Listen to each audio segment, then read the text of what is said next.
Welcome to the channel, viewers. Dr. J.W. Ayub, theologist since 1994. This is the second last input in the life of Muhammad and the verified revelation structure of the people of the book, episode 44. The Saviour, the system, could not replace. The Muslim listener can now feel the divide clearly. One path keeps demanding, the other keeps inviting. One keeps measuring performance, the other speaks directly to the condemned sinner. And the tension's no longer abstract now. It has become personal. In the previous episode, the fear of letting go intensified as surrender to the Messiah collided against outward obedience systems.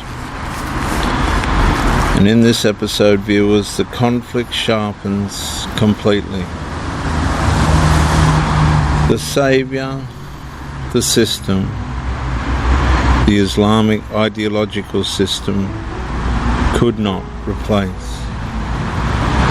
Because the sacred meanings carried among the people of the book were never ultimately pointing toward another obedient structure. And this is where Muhammad completely got it wrong. They were pointing towards salvation itself, towards rescue from inward corruption, toward deliverance from condemnation,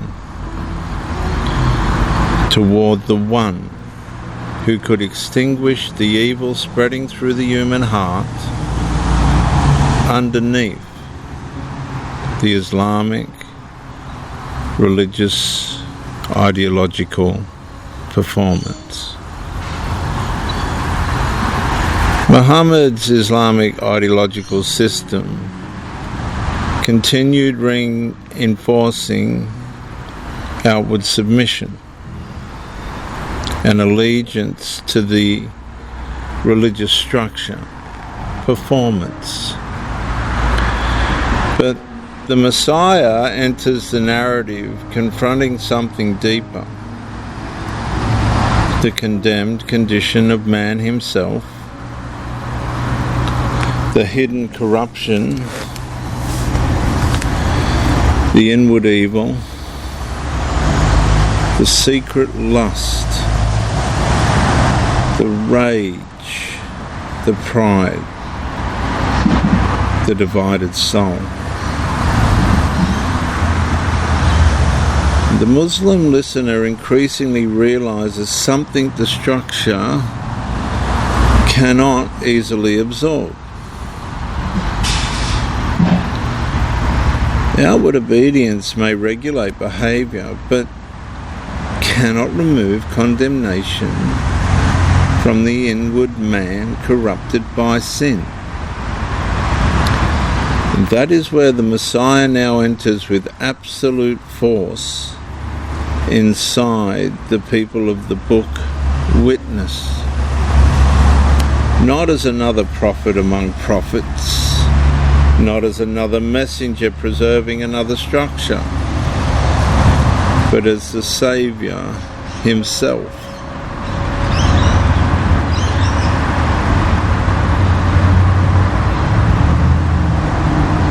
And for the Muslim, the invitation now becomes uncompromising. For in the writings of the people of the book, the part that Muhammad either ignored, chose not to glean, or simply just didn't see, the Messiah says in John 3:16 through 17, For God so loved the world that he gave his only begotten Son, that whoever believes in him shall not perish, but have everlasting life. For God did not send his Son into the world to condemn the world, but that the world through him might be saved. And that declaration collides violently against systems built upon performance, fear, and external governing for righteousness. Because the Messiah does not merely expose corruption,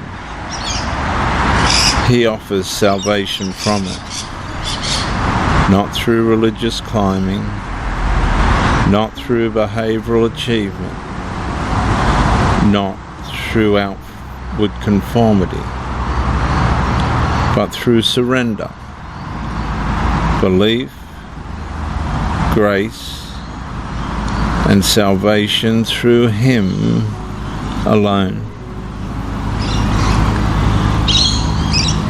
The Christians repeatedly warned that outward righteousness could not abolish inward corruption. Corruption keeps expressing itself through hidden impurity, inward cleanness surviving beneath disciplined behaviour, hatred towards truth, hostility against what threatens the Islamic ideology's structural control, and religious domination, fear and pressure, preserving allegiance through emotional bondage. And externally managed righteousness may organise behaviour publicly, but inward corruption continues surviving wherever condemnation remains unresolved and the soul remains separated from the Messiah. The Qur'anic submission structure continues demanding obedience to the Messenger.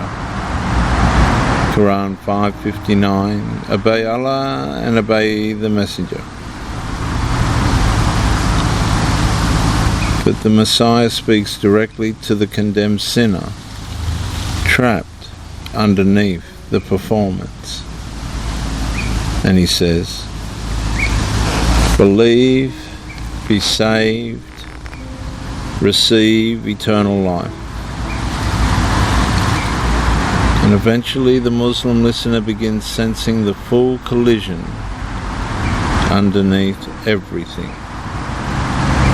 One path continually preserves the Islamic ideological structure, while the other offers salvation from the corruption destroying the soul, destroying it, the soul itself. The room grows quieter now because the question's no longer merely theological. For the Muslim and everybody else, the question has become eternal. I'm Dr. J.W.A., theologist since 1994. Like, subscribe, comment to educate me, and share the video to help somebody else. Bye for now.